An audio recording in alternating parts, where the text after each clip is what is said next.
Terceira Era, capítulo 21. A expedição de Balin. Aragorn viajou para o extremo sul e extremo leste da Terra-média. Ele conviveu com vários povos inimigos de Gondor e aprendeu muito sobre eles. Ele caminhou entre os Haradrim, os Númenóreanos Negros, os Corsários de Umbar e os Easterlings. Em 2980 da Terceira Era, Aragorn voltou para Lórien, terra da Senhora Galadriel. Arwen estava lá, visitando o lugar onde morou por tantos anos. Por uma estação inteira, os dois ficaram juntos, se amando e dividindo momentos que jamais seriam esquecidos. Então, Aragorn e Arwen voltaram para Rivendell para pedir a bênção de Elrond, pois pretendiam se casar. E Elrond respondeu: Estelo, eu permito que se case com minha filha. Mas como Lúthien era preciosa para Thingol, Arwen é preciosa para mim. E assim como Beren, você terá de provar o seu valor se quiser tirá-la de mim em uma missão digna da mão da minha filha. Pare de bancar o guardião e se torne quem você nasceu para ser.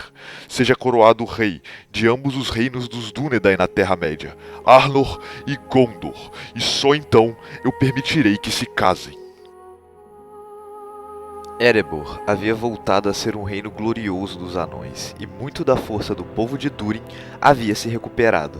Em 2989 da Terceira Era, Balin, um dos 13 anões que compunham a comitiva de Thorin Escudo de Carvalho, resolveu montar uma expedição para recuperar Khazad-dûm. O rei de Erebor, Dain Pés de Ferro, foi contra, mas Balin não mudou de ideia e partiu com um grupo grande de anões que compartilhavam o sentimento de reconquistar Khazad-dûm. E dentre os anões que foram com Balin, da comitiva de Thorin também estavam Ori e Oin. Eles encontraram alguma resistência dos orcs nos portões de Moria, mas os anões estavam em grande vantagem numérica e adentraram a montanha sem muitos problemas. Balin construiu um trono para si em Khazad-dûm, e ali ele estabeleceu uma colônia, se declarando o Senhor de Moria. Por 5 anos, os anões de Moria prosperaram, encontrando vários tesouros como mithril, armas e armaduras. Em 2994 da Terceira Era, Balin foi com um pequeno grupo desbravar os salões inferiores de Khazad-dûm. Mas de repente, uma flecha zuniu no ar, atingindo em cheio a cabeça de Balin. Logo em seguida, enquanto ainda tentavam entender o que houve, uma enxurrada de flechas perfurou o anão. Era um grupo de orcs que viviam nas profundezas e uma batalha teve início ali. Os anões triunfaram, mas Balin não resistiu e morreu. Ele foi sepultado na parte superior de Khazad-dûm, onde o seu trono deu lugar ao seu túmulo. Esses orcs que viviam nas profundezas eram aqueles repelidos pelos anões na batalha final da Guerra dos Anões. Eles odiavam anões e viram uma oportunidade para saciar um pouco da sua sede de vingança. Sendo assim, todos os orcs subiram para enfrentar a colônia de Khazad-dûm. A princípio houve uma batalha e os anões se defenderam como puderam, mas não havia esperança ali. Eles tentaram fugir pela ponte de Khazad-dûm, mas os orcs haviam tomado o portão leste.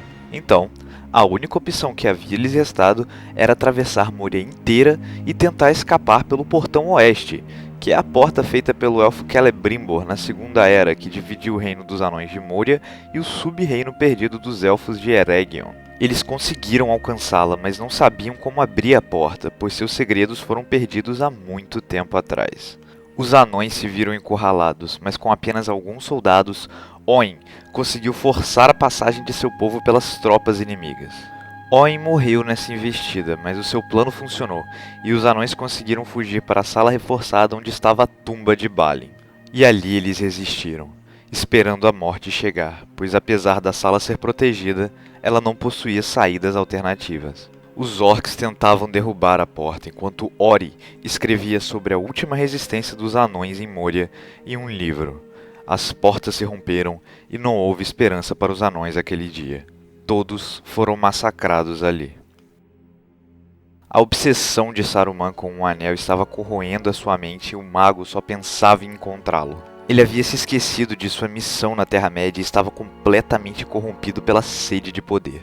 Saruman tinha inveja e temia Gandalf ao mesmo tempo. Ele colocou espiões atrás do mago maconheiro e descobriu um interesse peculiar de Gandalf por hobbits. E sabendo que há muito tempo atrás foi um hobbit quem descobriu um anel, Saruman desconfiou das intenções de Gandalf, suspeitando que talvez o Mago Cinzento possuísse alguma informação que ele não possuía. Mal sabia ele que o único interesse de Gandalf nos pequenos era descolar uma erva de vez em quando e ficar loucaço. Então Saruman colocou espiões por todo o condado e proximidades, que lhe reportavam as idas e vindas do cotidiano dos pequenos. Como senhor de Isengard, ele secretamente fez alianças com os inimigos de Rohan, os Dunlendings, e começou a instigá-los a atacar o reino. Ele sempre havia sido amigo dos reis de Rohan, e se aproveitando dessa amizade, começou a lançar seus feitiços na mente do monarca atual, Théoden, nublando seus pensamentos. Tamanha era a influência do mago que ele conseguiu até mesmo convencer o rei a nomear um Dunlending como seu conselheiro, um cara chamado Grima Língua de Cobra.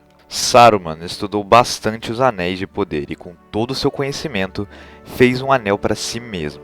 O Anel de Saruman não era tão poderoso quanto os 3, os 7 ou os 9, mas aumentou bastante o poder do mago, principalmente o impacto de sua voz.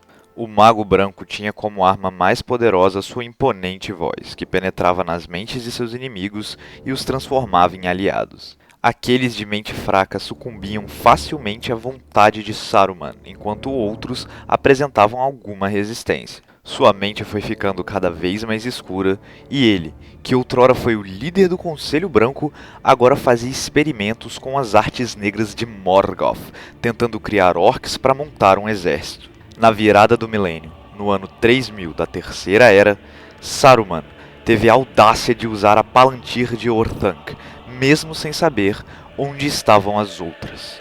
Qualquer pessoa no mundo inteiro poderia estar do outro lado, mas o mago se arriscou mesmo assim. Em uma de suas espionadas pelo mundo, ele acabou entrando em contato com outra Palantir, e essa se encontrava na Terra Negra de Mordor. E ninguém menos do que Sauron, o próprio Senhor do Escuro, estava do outro lado. Saruman tinha a mente forte de um Maia poderoso, mas seu corpo de Istari limitava seus poderes, enquanto que Sauron veio à Terra-média com força total. Então, após uma conversa que mais parecia uma terrível batalha mental, Saruman se aliou a Sauron com a intenção de usá-lo para seus propósitos. Porém, quando encontrasse um anel, se livraria dele. Mas acontece que era Sauron quem usava Saruman sem que ele percebesse, pois existe apenas um Senhor dos Anéis, e ele não compartilha o seu poder.